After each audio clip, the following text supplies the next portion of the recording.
പാവപ്പെട്ടവർക്ക് വീട് വെച്ച് നിർമ്മിച്ചു കൊടുക്കാൻ നമുക്ക് സാധിച്ചിട്ടുണ്ട്. അതും ഉസ്താദിന്റെ പദ്ധതിയാണ്. അതും ഉസ്താദിന്റെ പദ്ധതിയാണ്.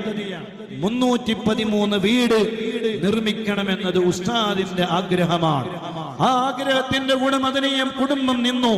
അൽഹംദുലില്ലാഹ് 15-16 കോടി രൂപ ചെലവഴിച്ചുകൊണ്ട് നമ്മൾ 150ഓളം വീടുകൾ നിർമ്മിച്ചു കഴിഞ്ഞു. അൽഹംദുലില്ലാഹ് 151ാമത്തെ വീടിന്റെ കുറ്റിയടിക്കൽ കർമ്മം ഇൻഷാ അല്ലാഹ് മറ്റന്നാൾ വെള്ളിയാഴ്ച മലപ്പുറം ജില്ലയിലെ കോട്ടക്കലിനടുത്ത് വെച്ച് നടക്കുകയാണ്. അല്ലാഹുവേ, സഹായിച്ച മുഴുവൻ മദനിയം കുടുംബങ്ങളെയും നീ സഹായിക്കണേ അല്ലാഹ്.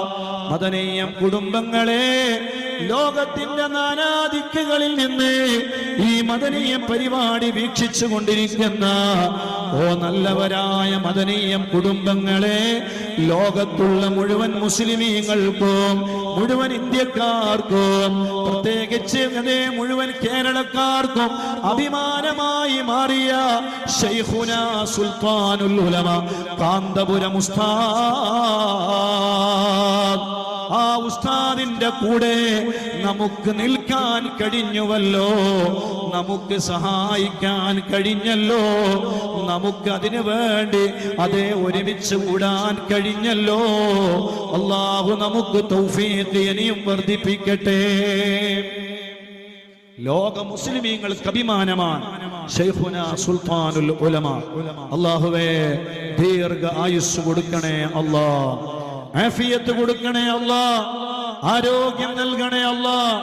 ഒരുപാട് കാലം ഈ മഹത്തായ മജ്ലിസിന്റെ ബറക്കത്ത് കൊണ്ട് ഞങ്ങളുടെ പ്രിയപ്പെട്ട ശൈഖുനാന്റെ തണല് അല്ലാഹുവേ ഞങ്ങൾക്ക് നീ നീട്ടിത്തരണേ അല്ലാഹ്, ഞങ്ങൾക്ക് നീ നീട്ടിത്തരണേ അല്ലാഹ്, ഞങ്ങൾക്ക് നീ നീട്ടിത്തരണേ അല്ലാഹ്. എല്ലാവരും നല്ല മനസ്സോടെ റബ്ബിന്റെ പേര്